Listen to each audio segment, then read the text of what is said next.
नमस्कार, BT news Bihar में आपका स्वागत है। मैं हूं आपके साथ मीनाक्षी ठाकुर। आज पूरा विश्व कोरोना महामारी से लड़ रहा है। कोरोना महामारी से तबाह हो चुका है। इस दौर में बेगूसराय के मंझौल मुख्यालय स्थित रेफरल अस्पताल अपने उद्धारक की बाट जोड़ रहा है। जहां इस अस्पताल का मुख्य भवन इस स्थिति में पहुंच चुका है कि कभी भी कोई भी अनहोनी घटना हो सकती है। तस्वीरों में आप साफ देख सकते हैं कि सन 1991 में लालू के राज में बना ये रेफरल अस्पताल की स्थिति 20 सालों बाद कैसी हो चुकी है। जर्जर की प्रकाष्ठा को पूरा करते हुए ये अस्पताल की ये स्थिति है कि इंजीनियरों ने भी साफ तौर पे ये मना कर दिया है कि कोई भी व्यक्ति, कोई भी जान माल इसके अंदर प्रवेश ना करे, क्योंकि कभी भी इसकी जर्जरता ये बयां कर रही है कि कभी भी कोई भी अनहोनी हो सकती है, कभी भी कोई भी अनहोनी घटित हो सकती है। आप देख सकते हैं कि ये रेफरल अस्पताल का बाहरी हिस्सा है और अंदर जाने के बाद स्थिति और भी भयानक लगती है। जर्जर की प्रकाष्ठा को पूर्ण करता ये मंझौल मुख्यालय स्थित रेफरल अस्पताल जब पूरा देश कोरोना महामारी से लड़ रहा हो और हमारे देश के अस्पतालों की ये स्थिति होगी तो हमारा देश कोरोना से कैसे लड़ पाएगा या फिर किसी भी अन्य बीमारी से कैसे लड़ पाएगा। इस मकान की दुर्दशा पर आंसू बहाने पर मजबूर है। देखने वाला कोई नहीं, सरकार आंखें मूंदे पड़ी हुई है। ये बाहरी कक्ष है जो कि रेफरल अस्पताल मुख्य भवन है। ये जर्जर की प्रकाष्ठा पे अंतिम चरण में पहुंच चुकी है। ये देखिए, ये रेफरल अस्पताल मंझौल जिसमें चलती थी कुछ ही वर्षों पहले, ये दुर्दशा की अवस्था में पहुंच जा चुकी है। इंजीनियरों ने साफ मना कर दिया इस भवन में किसी भी प्रकार की कोई भी व्यक्ति अगर रहते हैं तो कभी भी खतरनाक स्थिति उत्पन्न हो सकती है। मकान कभी भी गिर सकता है। ये वो जैनुन भवन है रेफरल अस्पताल का जिसमें चिकित्सा किया जा रहा था। रेफरल अस्पताल मंझौल का ये दिनांक 1/4/1991 को माननीय श्री लालू प्रसाद मुख्यमंत्री बिहार के द्वारा जनता को समर्पित किया गया था, जो उस समय के वर्तमान मुख्यमंत्री श्री लालू प्रसाद यादव हुआ करते थे। अब लगभग 20 वर्षों का सफ़र यह तय हो चुका है, लेकिन अब इस रेफरल को फिर से पुनः उस स्थिति में लाने के लिए कोई सरकार अभी तक मन नहीं बना पाई है। अब जाके जिसमें आवासीय परिसर चल रहा था उसमें फिलहाल रेफरल अस्पताल चल रही है। ये देखिए आंतरिक कक्ष रेफरल अस्पताल मंझौल का बहुत ही दुखदायी स्थिति में अपने दर्द को बयां कर रही है। बिल्डिंग कभी भी कोई भी हादसा होने से इनकार नहीं किया जा सकता है और फिर यह हादसा कभी भी इस बिल्डिंग में घट सकती थी। इसको देखते हुए अभियंताओं ने साफ मना कर दिया इस बिल्डिंग में किसी भी प्रकार के मरीजों को साथ डॉक्टर को या किसी भी व्यक्ति को रहने के लिए, जिसकी वजह से आवासीय परिसर में फिलहाल रेफरल अस्पताल चलाई जा रही है। मैं आपको बता दूं कि फिलहाल इस अस्पताल परिसर में निर्मित चिकित्सकों के आवास पर ही मरीजों की देखरेख होती है, मरीजों का देखभाल किया जाता है, मरीजों की जांच की जाती है। जब हमारे संवाददाता वहां के चिकित्सा पदाधिकारी अनिल प्रसाद से बात करी है तो उन्होंने क्या कुछ कहा है इस जर्जर रेफरल अस्पताल के बारे में और वहाँ की स्थिति के बारे में, जरा आप भी सुनिए।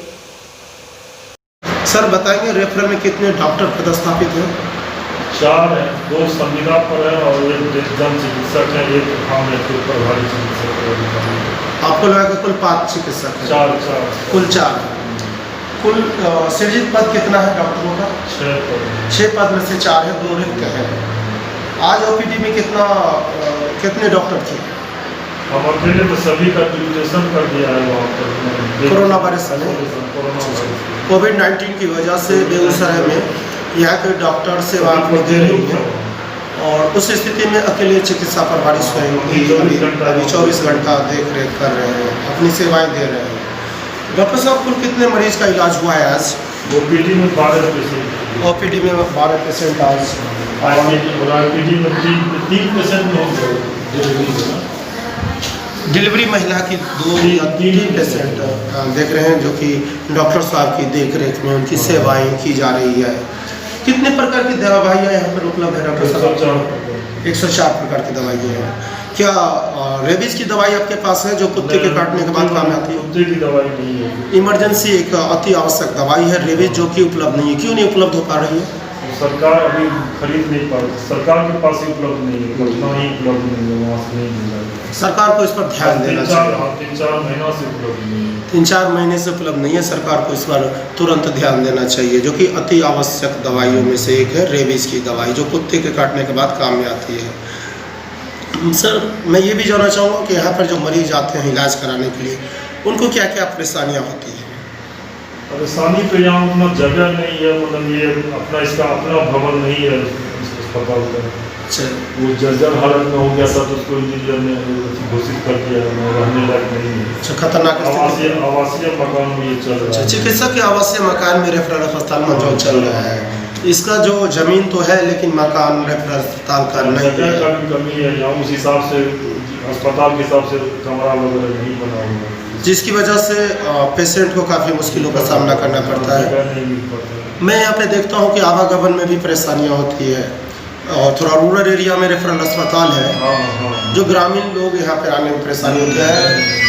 आजकल में शायद प्रसव पीड़ा के लिए भी एम्बुलेंस उपलब्ध नहीं हो पा रही है। क्या वजह है उसकी? कोरोना में लगा दिया गया उसका, कोरोना पेशेंट के लिए लगा दिया उसको, कोरोना का गाड़ी बना दिया गया है। कोरोना की वजह से पूरा मंडल से मिलेगा। अच्छा, अनुमंडल क्षेत्र में पूरा आप ही का एम्बुलेंस रेफरल अस्पताल का कोविड-19 के लिए ले जाया जा रहा है, जिसको बेगूसराय पहुंचाया जा रहा है। और इसकी वजह से प्रसव पीड़ा से पीड़ित महिलाएं या इमरजेंसी जख्मी पीड़ितों को भी एम्बुलेंस नहीं उपलब्ध हो पा रही है। एम्बुलेंस की संख्या बढ़नी चाहिए, जो कि कोरोना में भी इमरजेंसी वो भी है। अच्छा सर, ये भी बताएंगे कुल बेडों की संख्या आपके इस रेफरल अस्पताल में कितने हैं? अभी तो 10 है, वही जगह की कमी के चलते 10 है, वैसे होना चाहिए 30 बेड ही। अच्छा, जगह नहीं है। रेफरल अस्पताल में कम से कम 30 बेड होनी चाहिए थी, लेकिन जगह के अभाव कारण मात्र 10 बेड ही उपलब्ध है, वो भी आवासीय परिसर में जितनी जगह है उसी हिसाब से उपलब्ध है। एम्बुलेंस की स्थिति क्या है? कितनी संख्या में एम्बुलेंस है आपके पास? एक है, और अभी स्थिति ये है कि वो भी सिर्फ कोविड-19 की सेवा में लगी हुई है। यहाँ पर प्रसव पीड़ा से पीड़ित महिला के लिए या जख्मी व्यक्तियों के लिए एम्बुलेंस उपलब्ध नहीं हो पा रहा है। लगभग यह स्थिति 2 महीने से ज़्यादा से बनी हुई है। अच्छा, बहुत अच्छा लगा। अच्छा, यहाँ पे एएनएम की कुल कितने हैं? 4 हैं। अच्छा, यहाँ पर सारे नियम कायदा कानून पर सारी सेवाएं आप लोग दे रहे हैं? फार्मासिस्ट भी नहीं है। फार्मासिस्ट नहीं है, जो 2 पद सृजित है, और एक ड्रेसर है। ड्रेसर भी नहीं है। तो ये डॉक्टर अनिल प्रसाद थे, जो कि यह अपनी स्थिति बता रहे थे रेफरल अस्पताल मंझोल की, और यह अति आवश्यक सराउंडिंग। सर, ओपीडी सेवा में जो डॉक्टर्स हैं यहाँ, वो आते हैं अभी तो दूसरे जगह ड्यूटी में है। कोरोना ड्यूटी में क्या अभी सिर्फ आप अकेले देख रहे हैं? हम अकेले हम ही करते हैं, 24 घंटा सेवा हम ही देते हैं। एएनएम कितने हैं यहाँ पे? एएनएम नहीं है, वो A ग्रेड है। A ग्रेड है। अच्छा, नर्स कितने हैं? 4 हैं। चारों के चारों आती हैं। ओके, और आशा बहु कितने हैं? आशा बहु मेरे यहाँ नहीं, PSC से कंट्रोल। अच्छा, PSC से कंट्रोल होती है। जो जर्जर भवन मुख्य भवन है इसका, उसको बनवाने के लिए कोई सरकार से कोई प्रपोजल नहीं है। अनुमंडलीय अस्पताल चूँकि बन रहा था यहाँ से, वो भी तो डेरी भरा हुआ है। अनुमंडलीय अस्पताल इसका तब कोई चिंता नहीं करता। सरकार से कुछ कहना चाहेंगे मीडिया के माध्यम से? नहीं, तो ग्रामीण लोग अपना करवाएंगे, जिसको भवन नया मकान बने, अस्पताल का नया मकान बने। कुल मिला के यह स्थिति। बीटी न्यूज़ बिहार के लिए बेगूसराय से कुमार गौरव की रिपोर्ट।